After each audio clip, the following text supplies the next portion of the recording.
Kaya lumuwas naman agad kami. Mula Quezon papuntang Maynila, Malabon. Magkakasama nga kami ng buong pamilya ko sa side ng mama ko. Dahil nga ang namatay ay tiyahin ng mama ko. At ito nga ang huling gabi ng lamay niya. At araw nga ng Biyernes to. Umabsent na nga kami at nagpaalam sa mga teacher namin. At babiyahin nga daw namin to na nasa 7 hours nga daw. At sa part nga na to ng video ko na to, nakarating na nga kami dito sa tollgate Paranaque, Maynila. At dito nga pumasok si Papa sa cash na tollgate. Dahil nga walang laman ang RFID ni Papa. Dito nga sa Paranaque kung napapadaan kayo, makakakita kayo ng mga airplano na mabababa ang lipad. Dahil nga malapit nga daw ang airport dito. At kung bahira ka rin makapunta ng Maynila katulad ko, mababano ka din sa matataas na building katulad nito. Dahil nga noon kung makakauwi kami ng Maynila ay siguradong bakasyon nga namin sa school. Kaya katulad nito pagkabalik namin ng Maynila, napakarami na nga kaagad na pinagbago. Dito nga pala dumaan si Papa sa Rojas Boulevard. Dahil nga kikitain nga namin ang mama nila Ate Mikmik sa Nabutas, Malabon. At nakarating na nga pala kami dito sa Luneta. Tinabot na nga kami ng ulan dyan. At fast forward na nga pala tayo, nandito na nga pala kami sa Malabon. At di ko na nga pala pinakita ang pagkikita ni Ate Mikmik at mama niya.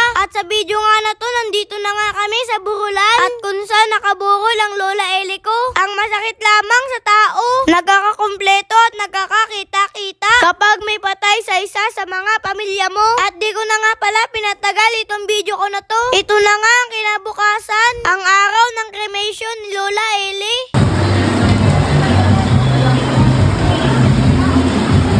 Napakalakas nga ng ulan dyan at di ko nga alam kung bakit. Kapag ang patay ay araw na ng libing niya, talagang madalas umuulan talaga. Pansin nyo rin ba yun mga guys? Chawon! At dito nga pinasok na nga ang kabaong ni Lola Eli sa karo. Ay babaybay na nga namin ang muson papuntang Letri, Malabon, kung saan nag-cremate si Lola Eli. At ito na nga ang pinakamasakit na part para sa amin. Dahil kung iisipin nyo, patay na ang isang tao, pero kailangan pa rin talaga siya i-cremate. Dahil nga wala nang mapapasukan ng kanyang kabaong dito sa sementeryo sa Malabon. Kaya isasama na lang ang kanyang abo sa nichong yumaori naming kamag-anak. Ito na nga ang part na sobrang nakakadurog ng puso. Yung ipapasok na siya sa malaking oven at kikremate. At first time ko nga lang pala makakita ng ganito. Nag-iyakan na nga at nagkahagulgulan na ang mga kamag-anak ko dito. Di ko talaga maiwasan malungkot at maiyak din. Dahil Lola Eli ko nga yun. Di man kami ganun ka-close at malayo nga siya. Pero sobrang malungkot talaga ako sa hindi nakakaalam ng YouTube channel ko. Ito nga pala siya mga guys. Alam nyo mga guys, sobrang idol na idol ko talaga si Kuya Prince Adrian. Kaya ginagaya ko ang kanyang voiceover. Kaso nga lang, hindi ko talaga magaya mga guys. Ciao!